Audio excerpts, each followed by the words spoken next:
So, Skip, I was at the theater tonight, and I found this car on the ground, and I don't know what I should do. Should I call it, or... Well, why don't you give it a call? You never know who it is. It might be somebody you know. Maybe it's like an old friend or an old fling. That could be a friend, yeah. Yeah, let me see.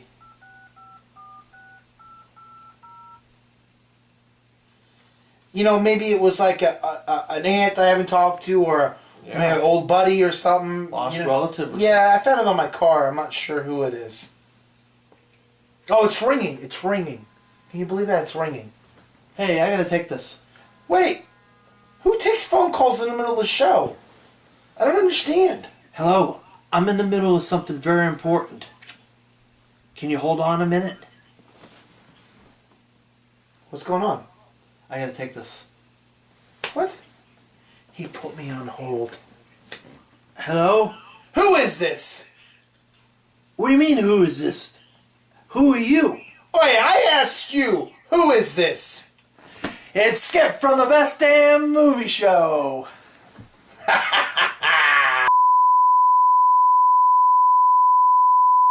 The show.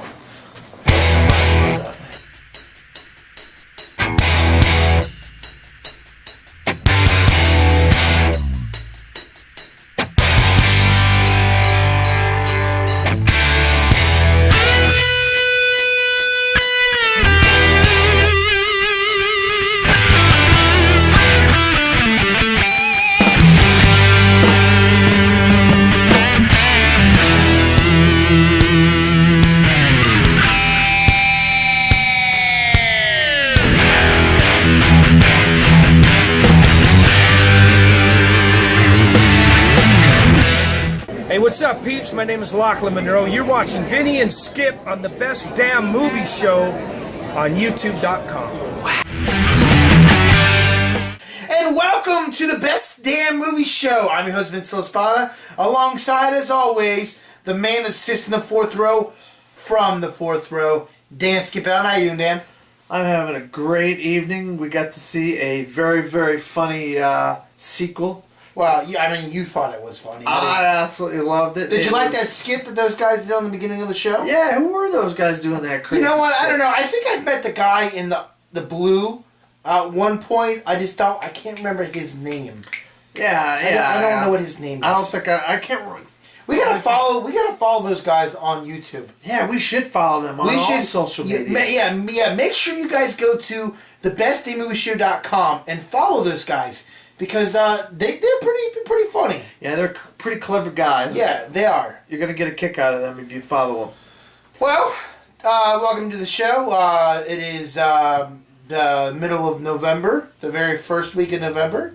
And we saw some movies this week, and you saw some movies. We didn't do a lot of screenings this week at all. No, didn't do a whole lot of screenings, so it's taking a few more days later to do the show than we normally would have. Yep, we usually have it done by Tuesday, Wednesday, putting it up by Friday, which we're kind of still going to do, you know. I went to go see last night Interstellar. I also saw Big Hero 6. And I'm going to give you a review of Kristen Stewart's new movie, Camp X-Ray. And then me and Skip, we're going to do our review of Dumb and Dumber. And then you have Whiplash And Laggies. So we'll get to all that and more right here on the Best Movie Show. So stay tuned. Well, let's get into our first review. I went to go see Big Hero 6 on Saturday. And I tell you what, I really enjoyed Big Hero 6. I think Big Hero 6 is going to be... I think it's going to win the Oscar for Best Animation Film this year. Yeah. I talked about it on last week's show because I had seen it on Thursday. Because we missed the advanced screening a couple Saturdays ago. And, you know, Big Hero 6 is about a young kid that it's kind of an inventor, dork kind of guy. And he has... his brother, right, has what's the big white guy name? What's his name? Baymax. He has this big guy in a box called Baymax. A medical droid that he created.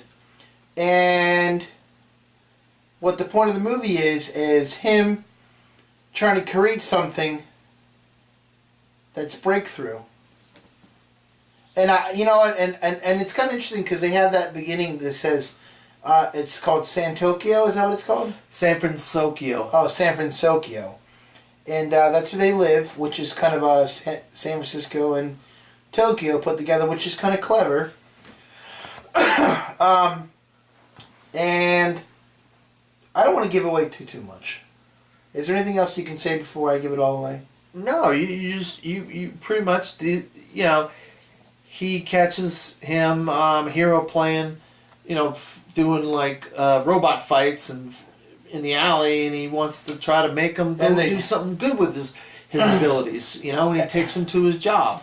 And the creator of the bots that he likes invites him to a convention to put something that he's created on the shelf to actually get involved in coming into the school to go to school there to be an inventor.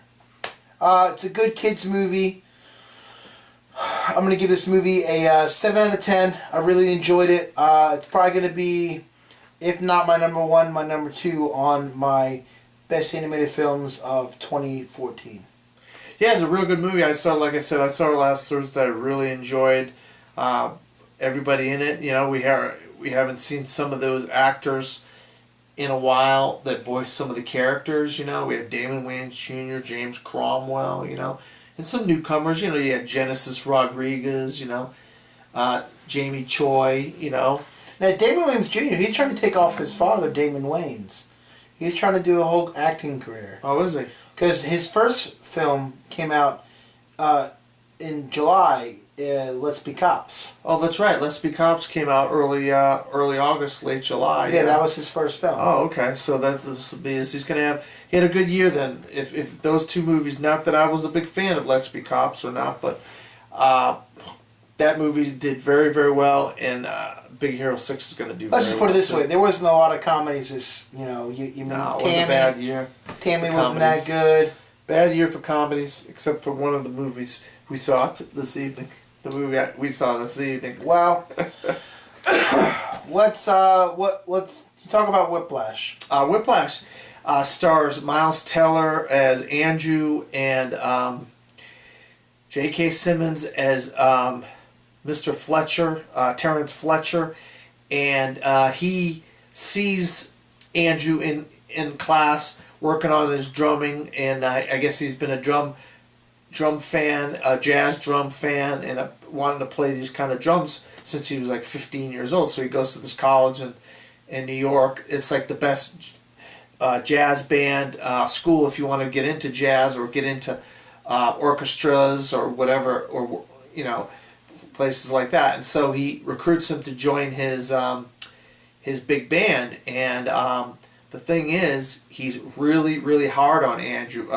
Terrence Fletcher is very, very hard on Andrew, and this movie goes up and down as far as his emotions and how he reacts and interacts with his teacher, Andrew, and it kind of messes up with his relationship, and then he's also kind of being secretive with what's going on with his father, and it is a unbelievable performance by J.K. Simmons. I mean, he uses every profanity word in the book, but he uses them in a way that you're okay with it because of the character that he's playing.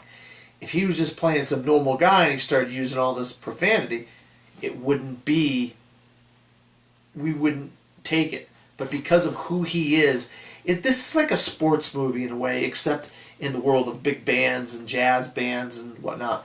And Andrew goes through a lot of abuse on the hands of Terrence Fletcher, J.K. Simmons' character. But both of those two performances, if they don't give great performances, this movie would just fall flat on its backside.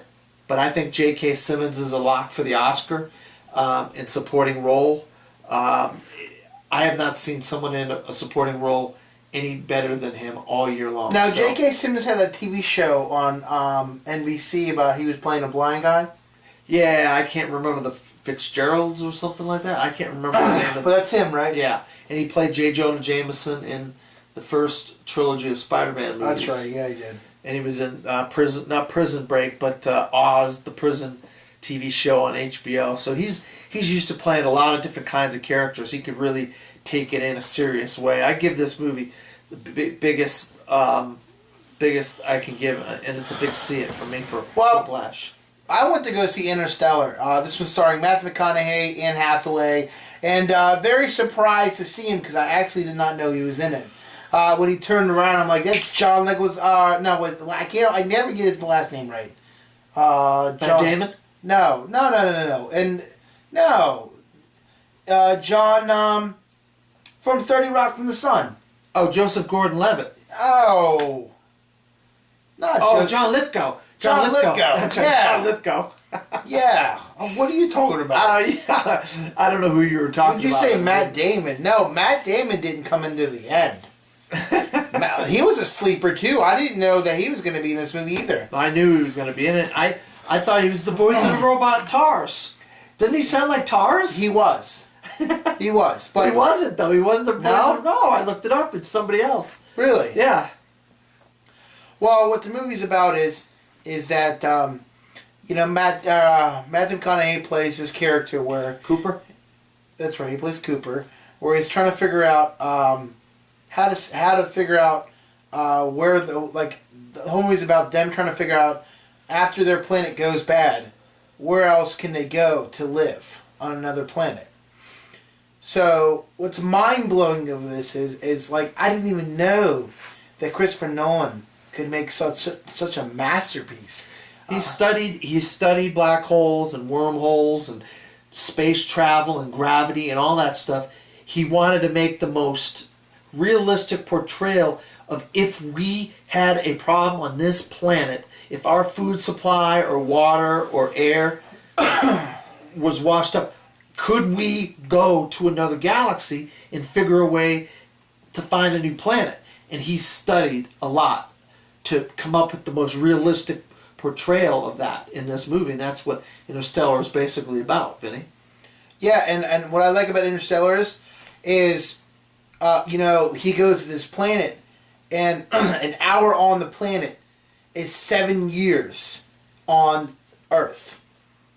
But the movie, the movie had a feel of 2001: Space Odyssey. It had a feeling of Gravity? No? Oh, Jesus Christ. The Right Stuff? No. God. Apollo 13? Don't you hate when you have a freaking image in your head and it just... No, you hit the nail on the head. It's a lot like a vibe of 2001: A Space Odyssey. That's the But there's another space The Right movie. Stuff. There's another... Oh, Aliens. It has a feel of Aliens. Really? Because of them capsules that they go in and that they hibernate in. Oh, okay. They hibernate in the capsules. I guess you could see that. So they kind of... It's like they took a little piece of every little space movie and threw it in there. But what killed me is in one point of the movie, Matthew McConaughey says that instead of taking the 7 hours, 1 hour, taking the direct shot onto the planet Saturn, 1 hour is 7 years on Earth. He was talking about going around Saturn and dropping in a different way, which would take less time. It would only take like 3 years. It would only take a couple years. Well, I don't know what happened, because all of a sudden, they're on this planet. So it's like, I don't understand why he even said about it if they weren't even going to do it. Like, they were like agreeing to do it that way, and totally went that way. Well, the first planet they ended up, they had to go through the wormhole, which is, they think the aliens put it there. Some other form of life put the wormhole right outside of Saturn so we could find it, so we could go through the wormhole, and that would lead us to other planets that we could possibly turn into our own new planet, new home, because of our planet. And the first planet was a water planet that was covered in 3 feet of water. Except one thing. What's that? 50-foot waves every so often. That was kind of weird, that planet they had there. I mean, they landed, and it's like they landed in the middle of the ocean, and then they got out, but they were only knee-deep high in the water. But then they had these tsunamis, these huge waves over top of them, and they looked like giant buildings. Also, what was kind of cool was the cloud universe, where the clouds froze and they were on frozen clouds. Yeah, they were flying through frozen clouds because at certain times it gets so cold on the one planet that they went to. I'm going to tell you this. This movie's going to be shocking to you because there's a lot of things that you don't see coming. There's some characters that you see on screen that do a 360 and totally like mind blow you of their character because they turn into somebody that they're not. The movie, listen, when I saw the preview, I was like, what the hell is this? Why is this movie so nutty? Why is there so much shit going on? But I'm telling you what, it all adds up. It's very long. It's 2 hours and 49 minutes. But I'm going to tell you what, you might have to get up and walk around like I did. I walked around the screen. Well, I don't know what I was doing. I got up and I walked in front of the screen and walked around and came back down and sat because I was so like, I need to get up and stretch my legs. Were you the only one in there? No, that's the funny part. There was like 4 other people there, and they're looking at me like I'm crazy. There was this one guy in there. He was crippled, but he had this chair, and he drove me nuts because he kept I thought he was looking at some kind of I thought he was at some kind of space auditorium because he was like. Dude, he was like way back there. Like his chair was like, his head was his head was like back, like, and I'm going, dude, the screen's this way. He's probably getting like an IMAX feel to it by doing it that way. Yeah, and it's like he's sitting back, and I'm like, dude, what are you doing? But no, it was cool. For a guy walking around the theater, you shouldn't have been the one asking. Well, he had this timer too. It kept beeping and beeping and beeping, and I'm going, oh my god, I gotta get up and. But no, I'm gonna give Interstellar 9 out of 10. Yeah, I gave it a big see it last week. Absolutely love that movie. I'd be shocked if Christopher Nolan and that movie doesn't get nominated for Oscars.